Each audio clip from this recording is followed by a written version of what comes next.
Hi, I'm at it again. I'm here to preach to you. Okay, maybe not. Um, I want to let you know about my big epiphany. I talked about it yesterday. I don't think I've posted yet. I'm too much of a chicken now, but I will eventually. So, just a little bit about myself. I and I'll cut it really quickly. I'm a reading teacher and an occupational therapy assistant, special ed teacher. I absolutely love what I do. I teach reading, and all along I thought I'd get online, out into the interwebs, and give information about reading and how mamas can teach their children to read, which I still want to do, and I still do. But I had this big fever-induced epiphany over the weekend. There were these traumatic things that happened with my son. My son was born with a brain injury.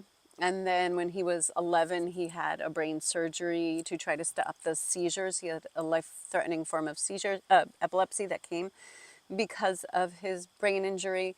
And the surgery worked. It really did. But he still is at risk for seizures. And that was the big scare this weekend. It didn't happen, but there were all these really, really stressful events that almost put him there. Really scary. He's 25. He was in college. He has oh, sorry, Josie. He has a bunch of disabilities. So I am that mama bear.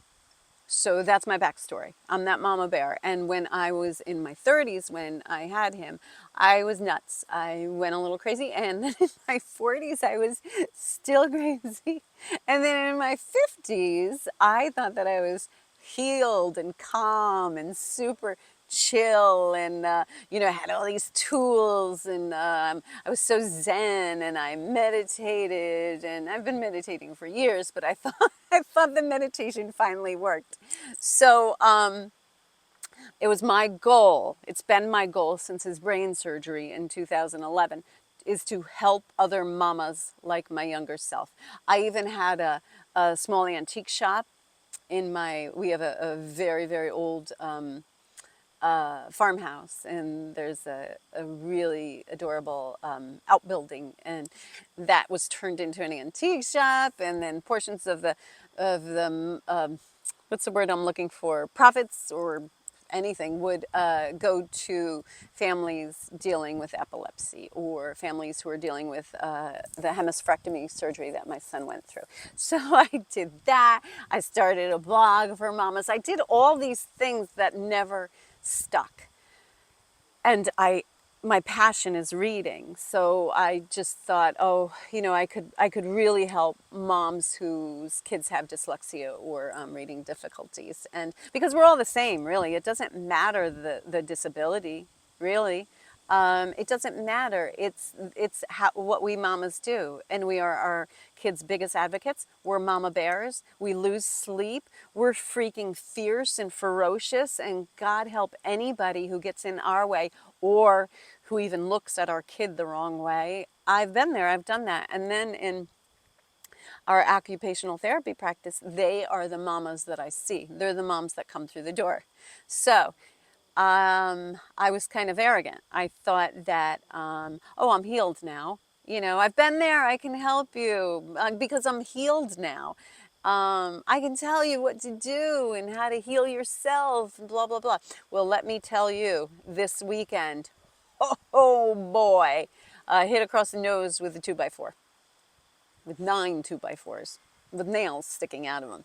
I got so sick because of stress.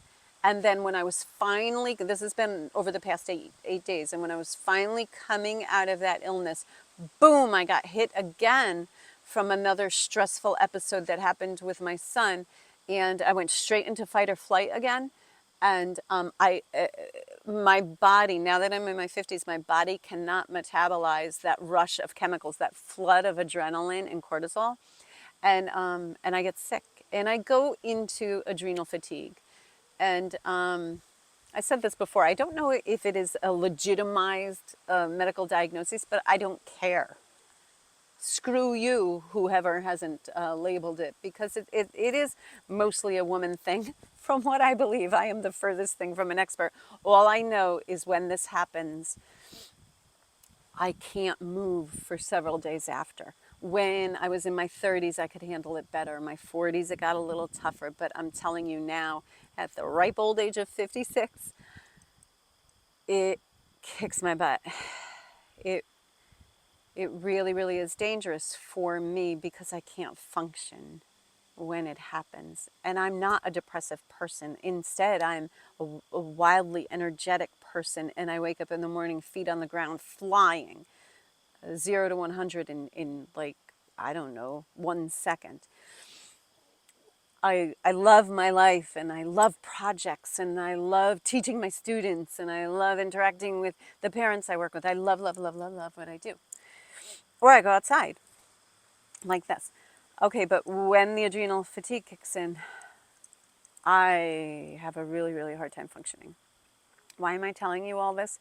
Because it's in my heart, I think it's in my cells. I need to scream this from the rooftops. We are all the same, we mamas with kids with disabilities. We are all the same. That child, I know, thank you, Josie. That child is our life. All our children are our life. I get it, and I don't have a favorite, and I'm sure you don't either. We don't have favorites, but one, or maybe you have more children with a disabilities, but my child with a disability needs more of me and needs me differently than my other child. So I love them both the same amount, but so much of my mental energy, physical energy goes into taking care of that child and paving the road for him. And looking back now that he's 25, I probably did a lot of things wrong, or I don't know if you could say wrong, but yeah, I could have done things differently. Okay, so what I need you to know is you have to take care of yourself. You have to, have to, have to. Hold on, I'm getting a call. Must be from the president. I'm going to tell him I'm not available. Yeah, you have to take care of yourself. You don't want to end up like me. You don't want to end up with that feeling like you have to scrape yourself off of the road like you've been run over by 7 vehicles or a steamroller. Like those cartoon characters that have been flattened. That's what I feel like when I get to this place, and you don't want that. We have to take care of ourselves. One more little soapbox that I will stand on. Back when I was dealing with my child, when we were getting the diagnoses when he was really small, of cerebral palsy, hemiplegic cerebral palsy, and status epilepticus epilepsy, and nonverbal learning disability, and other things. When we were getting these diagnoses, I was stressed out of my mind, of course, happy to get answers, but stressed out of my mind. But I was more resilient then. And I, it was easier to, it was easier in the world for women to find peace. And what I mean back then, what I mean by that was we did not have cell phones like we do now. We did not have cell phones that we bring every single place with us. And I'm even talking about into the bathroom. That's a whole other thing. I'm gonna get on that. We don't give our minds any downtime. We are always stimulated by something. We have to stop that. We have to give ourselves space.